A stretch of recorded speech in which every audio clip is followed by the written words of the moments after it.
Hey, hi everyone, greetings. I think I'm making a short video, I would say a very short video. After a long break, I had a lot of personal commitments due to which I could not really make a video.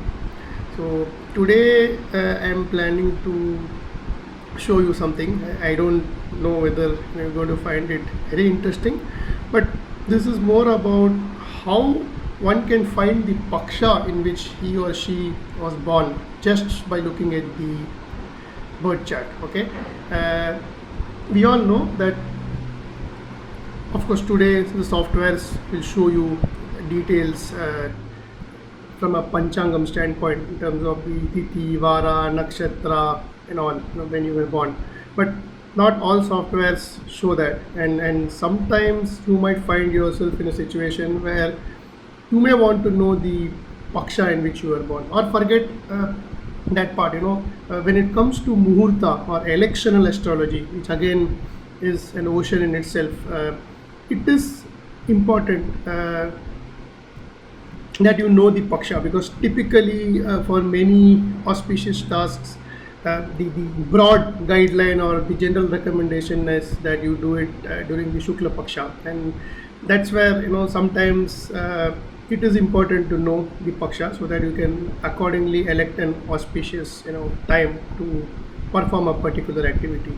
Generally, it is believed that activities done during Shukla Paksha is better as compared to Krishna Paksha. Of course, there are 1,000 schools of thoughts, and each person will have his opinion against this. I'm not getting there.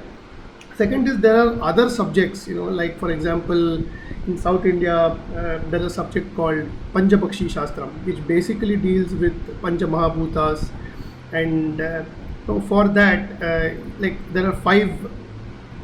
We all know that there are five bhutas, right? Fire, earth, air, water, and space, or ether.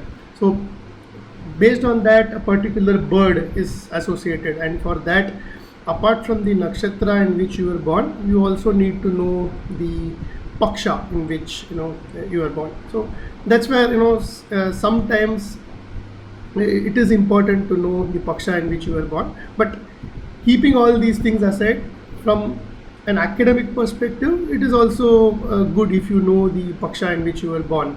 And assuming that not everybody has a computer or a software generated birth chart, sometimes that our elders, they'll just have a handmade chart that they'll come and show it to you and say, come on, tell me something about this. And just you want to tell them the paksha in which that person was born, I can give you some quick tips, and it's quite easy, and I just thought maybe this will be useful and good to know, though it may not be of great benefit. So with that introduction, I think I bored you a lot. Let me go ahead and show you. So here, if you see, it is easier if you try to do this in South Indian chart format, or maybe the Western chart format, but I'm assuming that most of us in India are not so well versed with reading the Western circular chart format. So I am confining it to South Indian chart. You can do it using a North Indian chart as well. However, I think it is easier described and understood if I explain this using a South Indian chart. Okay. This chart, if you see, if I want to know what is the paksha, okay. So remember two things. Any tithi basically has got to do with the luminaries, the sun and the moon, and the angular distance between them. So in this case, consider sun as the reference point. Okay, your sun is the reference point, and then of course you mark where the moon is today. So this is like a sample chart. Okay, now check the distance between sun and moon in terms of the number of houses.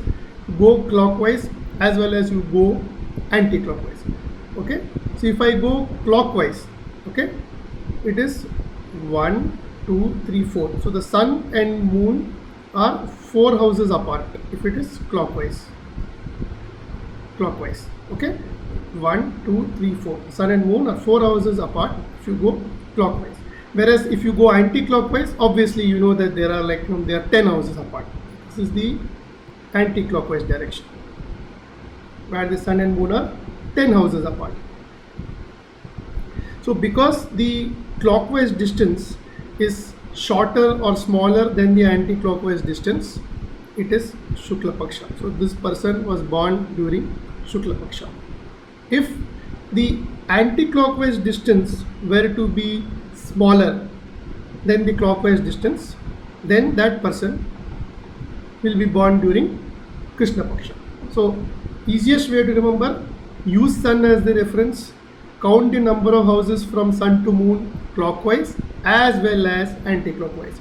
If the anti-clockwise distance from sun to moon is shorter than the clockwise distance, that person was definitely born during Krishna Paksha. If the clockwise distance between sun to moon is shorter than anti-clockwise, then definitely that person was born during Shukla Paksha. Okay, I hope it is clear. Maybe you can try this on your charts or any random charts. All you have to do is use sun as a reference, count the number of houses from sun to moon, and then if the anti-clockwise is fewer houses, then it is Krishna Paksha. If the clockwise distance is shorter than anti-clockwise, then it is Shukla Paksha. Okay, so to summarize, shorter anti-clockwise Krishna Paksha, shorter clockwise Shukla Paksha. I hope this is more or less clear. I can give more examples, but I think it is not so tough or complicated. You can try out, and I hope this has been of some use to you, and maybe you might end up using this once in a while, assuming you also use the Lord of the Tithi and Vara, Karana, because I know a lot of South Indian astrologers who use the Karana Lord, Tithi Lord and stuff from a remedy standpoint. So with that, you can expect more interesting videos from me in future. And if you like this video, please subscribe to my channel, and any doubts, I'm more than happy to respond when I find time. Thank you, and have a great weekend ahead.